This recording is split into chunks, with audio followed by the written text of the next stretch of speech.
Hello, everybody, and welcome into today's episode of Around the Slice.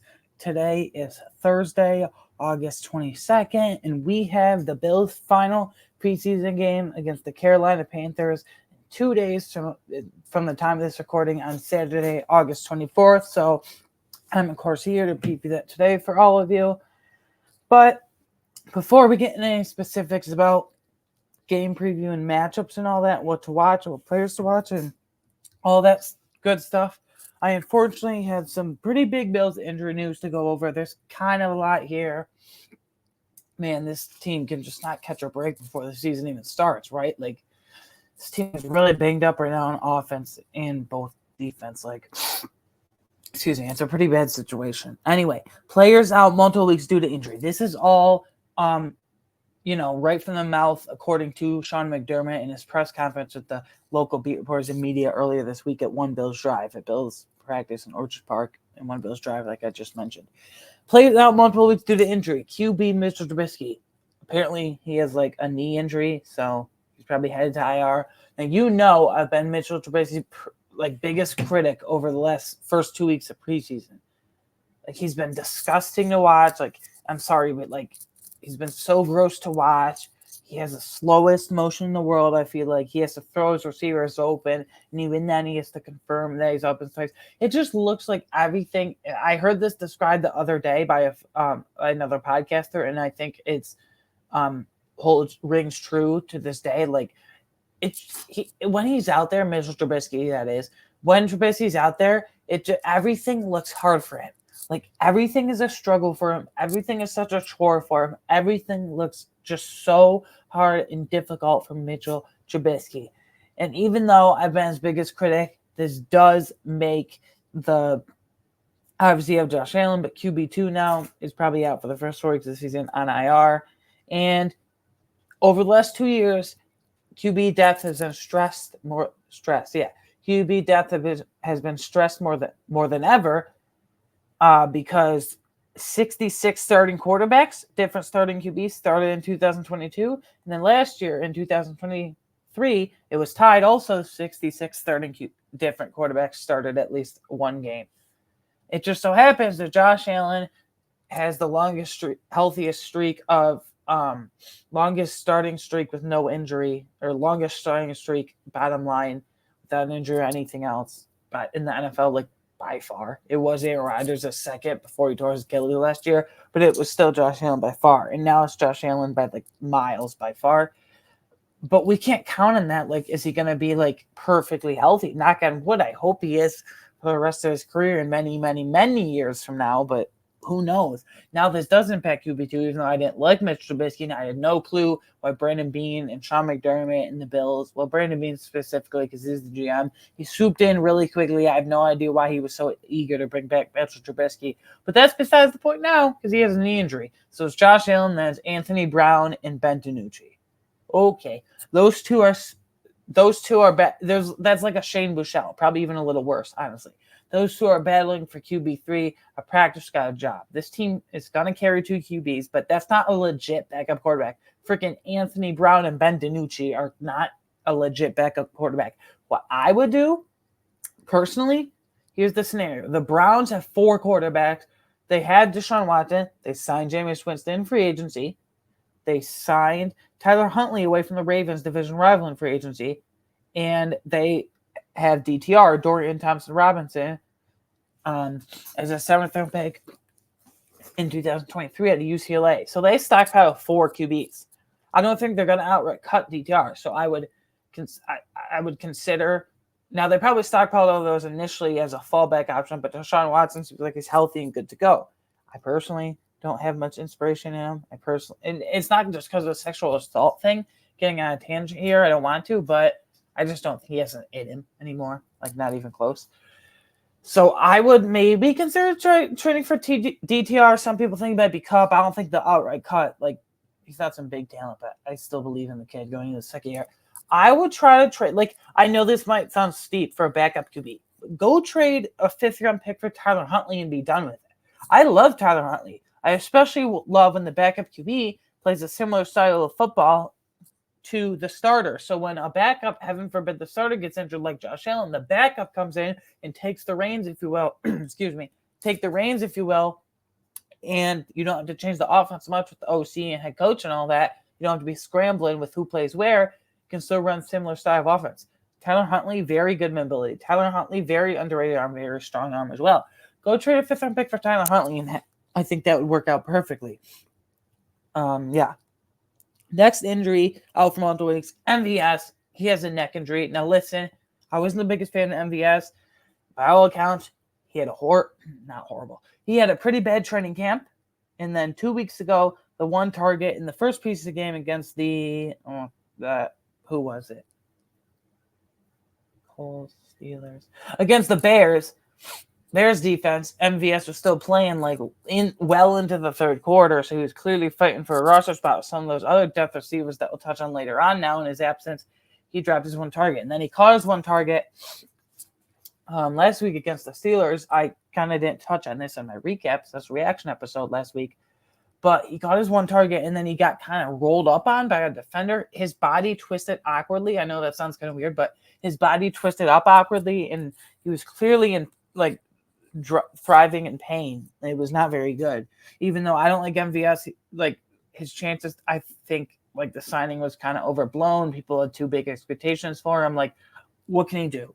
Okay, he doesn't provide route running. He doesn't provide sideline stuff. He doesn't provide yard after catch. He doesn't provide zilch zero any special teams ability at all. He's good for 1 or 2 deep bombs a game, if he's having active on game days. So, but now that MVS is probably headed to IR and probably, I know for a fact, most likely 99% sure won't play week 1, we'll have to reassess the depth wide receiver spots, which is kind of so-so right now anyway. Tight end Quentin Morris out multiple weeks with a shoulder. I'll touch on Zach Davidson later, maybe even Trey McKitty too. Huge opportunities to end more Zach Davidson than anything else. But tight end Quentin Morris, he's a great blocker. He's a 4-phase special teamer, so he's a huge elite special teams contributor for us.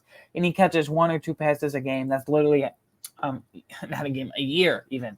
It literally caught, I'm not exaggerating, he literally only caught 2 passes last year, 2 receptions on the year. It was 20 yards. But one of them was a touchdown, just a random touchdown. I remember it very vividly. It was against the Buccaneers, I think. It was in that weird Thursday Night Prime Video game. I'm not a fan of those Prime Video games, but I like the presentation and stuff, but the quality of those games, they're usually boring. They're usually kind of crap games. But what? That's neither here nor there. Getting off topic. I feel really bad for this Quentin Morris injury. Now the incumbent might not get the spot anymore. He might be added to IR, and you might have to really consider Zach Davidson as a default now. Okay, players, we're not done though. We have a couple players considered week to week due to injury. I hope this doesn't mean multiple weeks, but the positive sign is week to week doesn't mean multiple weeks.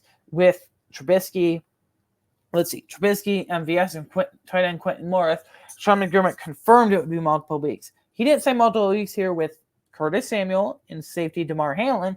He just said week to week, which could be 1 week, 2 weeks, 3 weeks, IR. I doubt they'll go on IR. Maybe a week or 2 at most. They're missed. Not the regular season, from now. Definitely not going to play in the preseason game. But wide receiver Curtis Samuel, turf toe. We saw this 2 years ago with Deontay Hardy when he was on the Saints. He suffered a pretty gruesome turf toe injury that had him miss the whole year that year except 2 games. And then last year on the Bills, he was never brought that juice as a returner that we thought. He struggled to pick up the offense. That was last year. Curtis Samuel is just a better version, way better version of Deontay Hardy, in my opinion. So I think hopefully he can get over this pretty quickly. But guys, if you were worried about Curtis Samuel, funny enough, Jahan Dotson was his former teammate on the Commanders. And he was just traded to the Eagles this morning for a 3rd-round pick. That might seem steep, but remember, Jahan Dotson really flashed as a first-round rookie in 2022 at Penn State. Track speed for days. Can't be matched. He had 6 touchdowns as a rookie in 2022, 2 years ago. Then last year he kind of regressed. Not a bunch. Actually, a bunch. I drafted him fantasy all over, and it's dropping very quickly early this season. But that's my personal fantasy woes. You don't want to hear about that.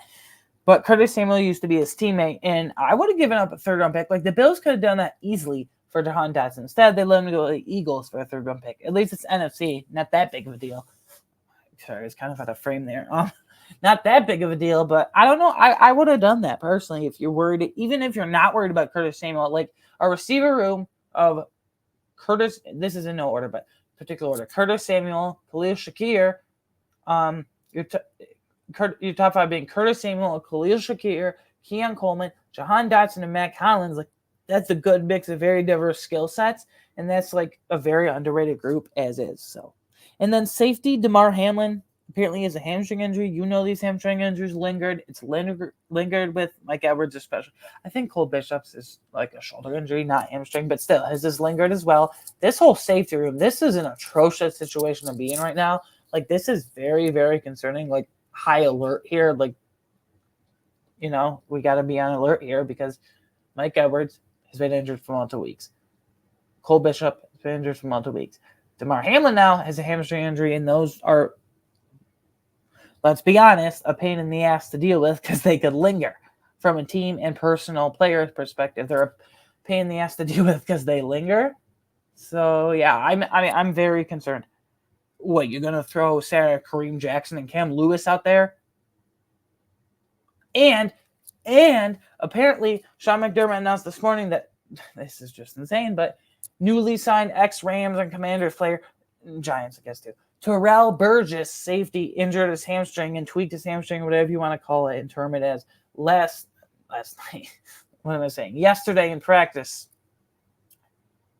What are we doing here? The whole safety room is injured except for freaking Cam Lewis and Kareem Jackson. I'll say this again. Same spirit as my Jahan Dotson take. Why couldn't the Bills have, like, immediately as soon as Mike Edwards and then around the same time Cole Bishop got injured, like, you should have had Justin Simmons on speed dial. You should have called Justin Simmons, his agent, whoever the hell, to work it out. He signed with the Falcons last week for only 1 year, $8 million, $7 million guaranteed.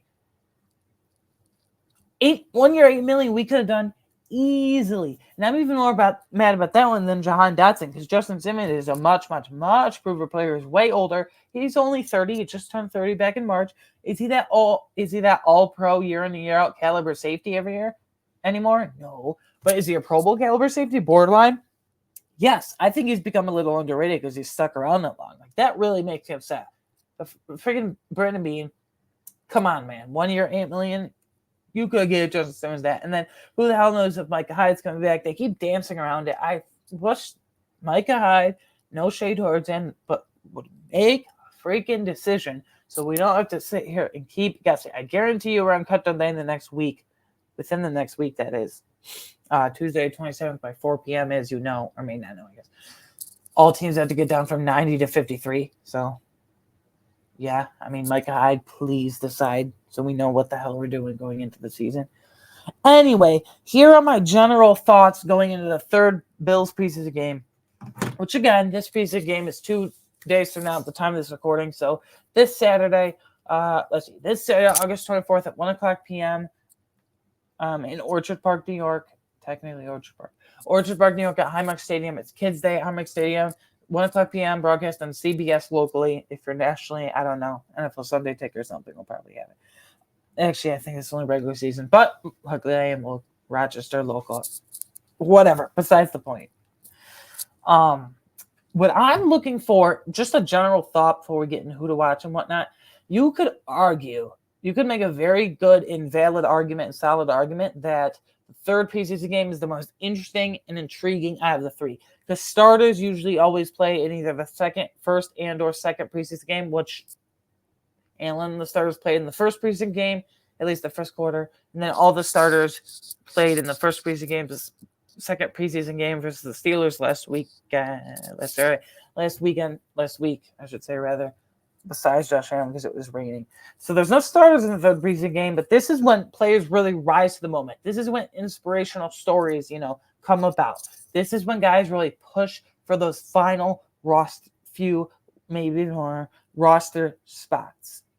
This is bubble guys that are truly, truly fighting for a spot. So I think I'm going to say the third preseason game every year, specifically this year, since that's what we're talking about here, obviously, is the most intriguing and interesting out of the three. I'll keep a close eye on everybody.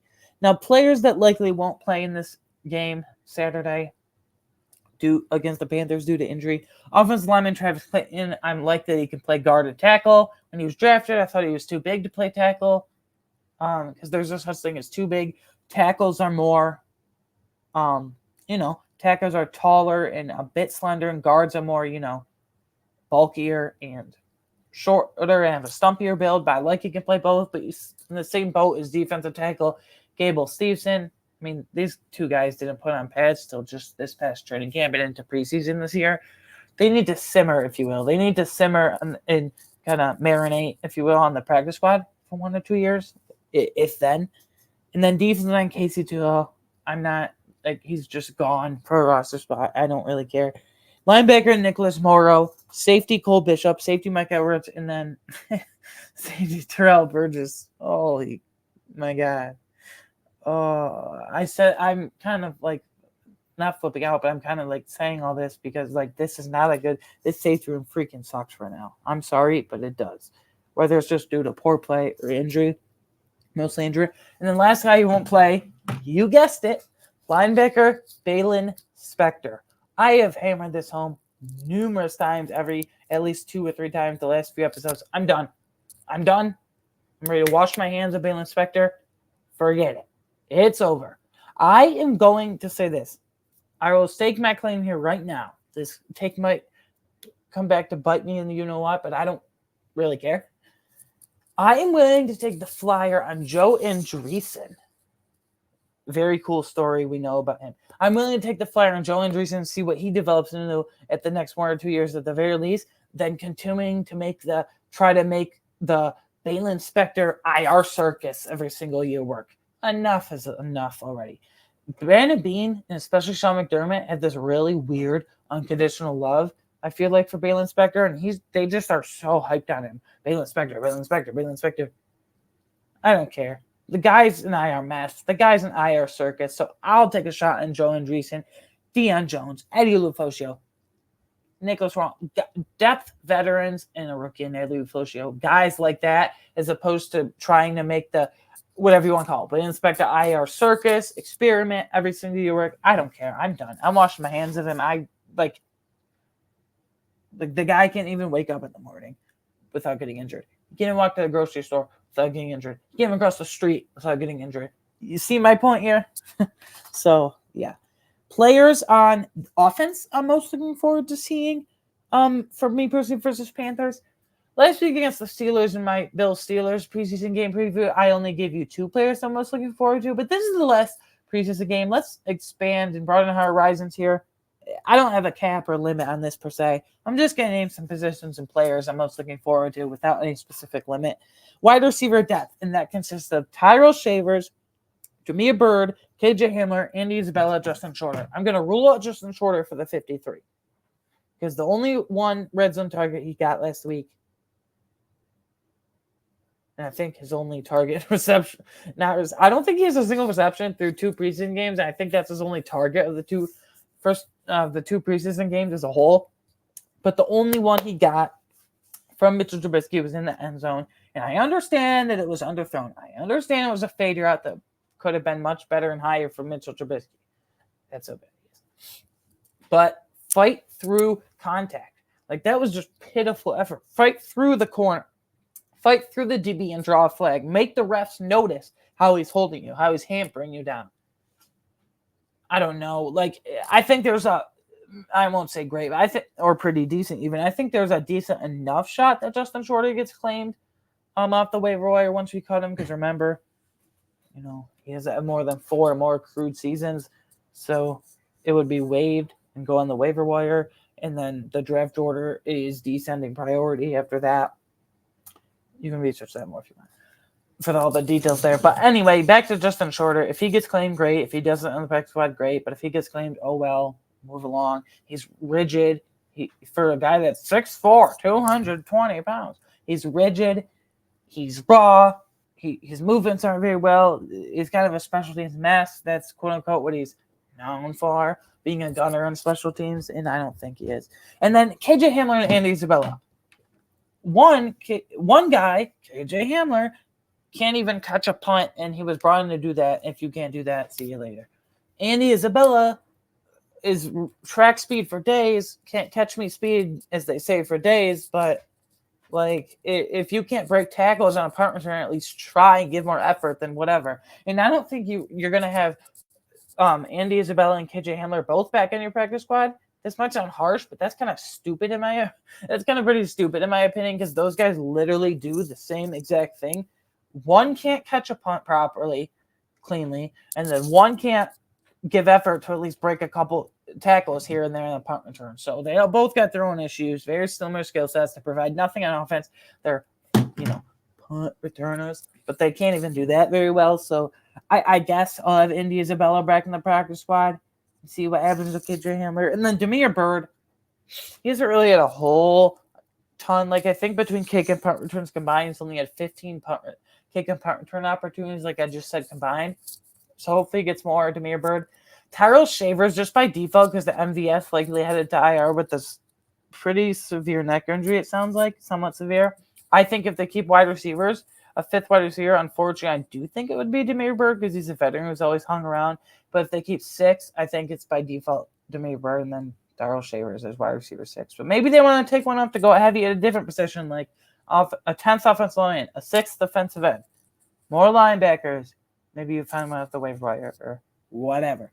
Maybe you want to sign one more legit backup QB. I don't know. But anyway, tight end Zach Davidson. This is arguably, through offense especially, but defense combined too, the player I'm most looking forward to seeing, because Quentin Morris out for multiple weeks, according to Sean McDermott earlier this week in his press conference. But don't sleep on Trey McKitty. But I think Trey McCurdy. I think Trey McKitty's locked into this practice squad role, and then Zach Davidson will make the roster by default. But he was already in a battle with Quentin Morris. Tight end 3 is used for blocking and 12 personnel sets if one of your 2 stars, in this case specifically Kincaid and Knox, get injured, and special teams contributor. He's a huge special teams contributor. Davidson is. I really like his blocking effort, and then he's got underrated route running too. Like last week, his only reception highlight of the game was only 27 yards. Otherwise, they were horrible. 1 catch for 27 yards, and he sold the corner route really well. So don't sleep on Trey McKitty, but I think he's firmly in the practice squad still. But Zach Davidson, I think now will make this tight end 3 drop because I really like him, and Quentin Morris. I think if Quentin Morris was perfectly healthy, I really do think that they would really consider going heavy. I don't know if I would predict it, but really consider, from Brandon Beane and Sean McDermott's, the Bills' perspective, going 4 tight ends with Kincaid, Knox, Morris, and then Zach Davidson sneaking down there. Because I have a feeling Zach Davidson would get claimed really quickly if for some reason he's cut. And then center Cedric Van Pran Granger. With a love of God, just start the kid. Connor McGovern and the rest of the starters aren't playing. Offensive line receivers, none of them are playing. Just start Cedric Van Pran Granger. I don't care about Will Clapp. I know who he is. He's in concussion protocol right now anyway, so add another one to the injury list. Even if he was perfectly healthy, though, I want to see Cedric Van Pran Granger. He's not in danger of not making the roster, but he's in danger of not being active on game days. I really thought he could push Connor McGovern at center, maybe David Edwards to be the starting left guard. Apparently not, but come on. Start the kid. I don't care if Will Clapp's in concussion protocol or not. I want to see him start, at least for this game. Players on defense, I'm most looking forward to watching this Saturday versus the Panthers. Defensive end depth. That means Kingsley Jonathan and Cameron Klein. I don't give two you-know-whats about Casey Tulio. I haven't cared about him since training camp started. I didn't care about him when the Bills signed him back in March. I really don't care. I'm sorry, but I don't. I'm giving it to Kingsley Jonathan right now. That's even if they go heavy at defensive end. Maybe neither of these guys make it. Maybe their defensive ends are just Greg Rousseau, Von Miller, Ejipineza, DeJuan Smoot, and then Javon Solomon sneaks in there as the 5th guy out of Troy as a rookie. I really like his juice, and he's way better in run as a run defender. I thought he was way more developed there. So this is just assuming they do keep 6. I'll give it to Kingsley Jonathan now, but I think Cameron Klein, Elianku are firmly in the practice squad like they are every single year. And then linebacker Joe Andreessen, start him again, and I think he will start again. Nicholas Morrow has been out for weeks. We know about Matt Milano, unfortunately. I can't talk about more because it'll make me cry and sad and all. Not going through that again. But Balin Spector, the whole IR circus that is Balin Spector, their unconditional love. I'm just so fed up with him. And then, obviously, the starting linebackers, Terrell Bernard is not going to play. So the starting linebackers will be Dorian Williams at the weak side and Joe Andreessen as the middle linebacker. And I loved him. He had 12 tackles and 2 tackles lost last week. Like I said, I'm taking a shot at him more than the IR circus of Balen Spector. So, prove that you're firmly on the roster now. Right now, he's firmly on the roster, but make those guys, if he's cut, he's going to another team. No way in hell he gets back to the Bills practice squad. And even if he does, he'll probably be signed during the year. Some other team, 53, will feel really bad. And then corner, Daquan Hardy. This is a thing. Playing outside corner. He's playing both slot corner / nickel. And then in outside corner as well. You can put cross-chain to both spots. And then I think he's going to be the primary kick and punt returner. He's elite at both. His decision-making is kind of rough sometimes, but we'll have to settle that when the regular season comes. So I'm excited to see him. Obviously, I know what he is as a kick and punt returner, but I'm very excited to see how he plays at outside corner. I kind of know what he is at slot corner. So let's see. He got legit opportunities at outside corner last week. There were a couple where he went against George Pickens. And one, he forced him out of Browns, and he could only get 1 foot down Pickens' face, and he bobbled the ball. But the second one, he had good coverage on him and forced Russell Wilson to go to another spot. I can't remember. Anyways, guys, again, game this Saturday, August 24th at 1 o'clock p.m. locally on CBS. Otherwise, I have no clue because I don't care about national, whatever. Anyways, guys, here are the plans for this week. By Tuesday, August 27th at 4 p.m. Eastern, so obviously my time.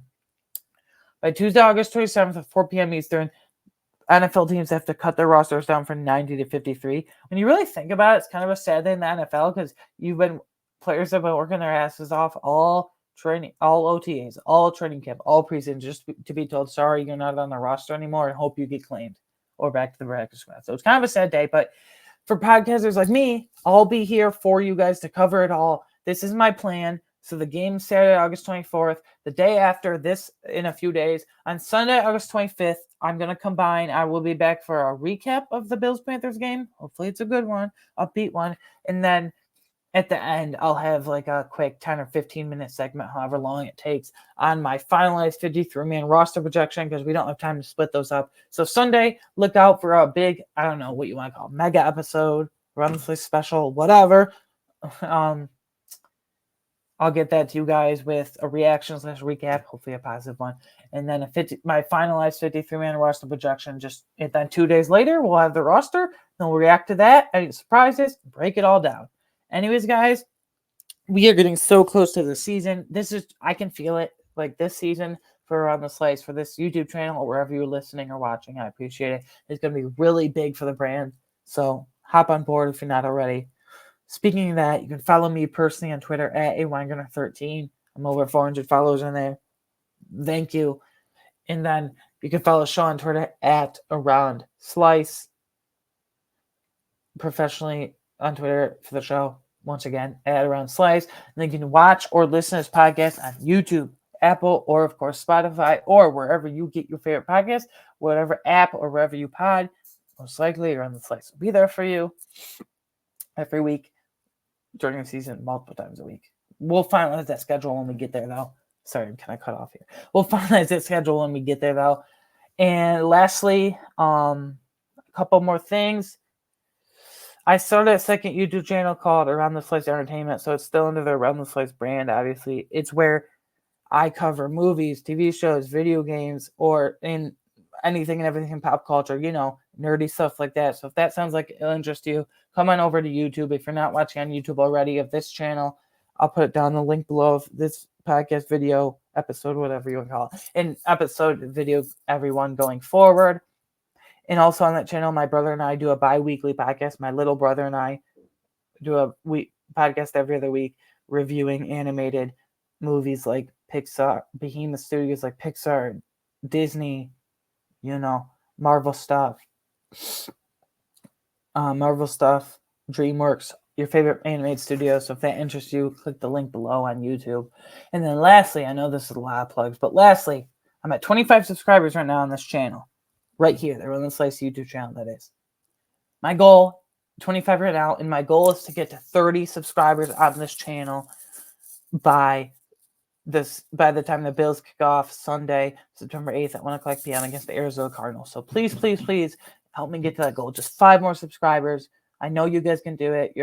I appreciate you a lot, and this fan base is just growing and growing. So anyways, on that note, I will get out of here. I will see you in a few days for quick reaction to the Bills-Panthers game with a positive spin, hopefully. And then I cannot wait for my finalized 53-man roster projection. And after that, week or so to the season. Anyways, guys, I will see you on that one. Thank you for watching today or listening. Bye.